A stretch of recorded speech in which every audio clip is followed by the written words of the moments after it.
I am a dad to a disabled child and I can't cope. A year and a half ago, my son was born. Most anxiety-filled day of my life. At around the 6-week mark, he just started screaming. We rushed him to hospital, but it was too late. His bowel had started dying and they had to remove most of it, leaving him with just 10 centimeters. Since then, he's had too many surgeries to count.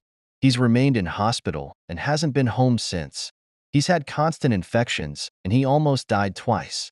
I go to see him for 4 days of the week because his mom and I both still have to work.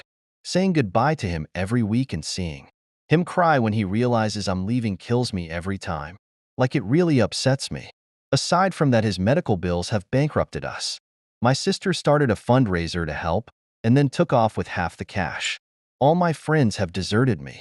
Most of my family just straight up doesn't talk me anymore, and I have no idea why. I asked my wife what was going on and she said people just don't know what to say to me anymore. So I've become incredibly withdrawn and isolated. I'm not sleeping well and constantly worried about my son. Whenever the phone rings, I brace myself for bad news. He has to stay in hospital until he reaches a certain weight. After that, I have to try to find the money to build a house and a special room for him to come home.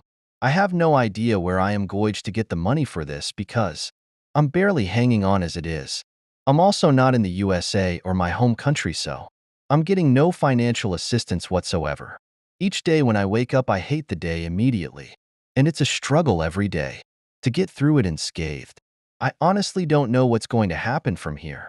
I cry every day, but it's got to the point where I can just go and do my stuff while I'm so upset. It's like I'm detached from the physical act of crying these days.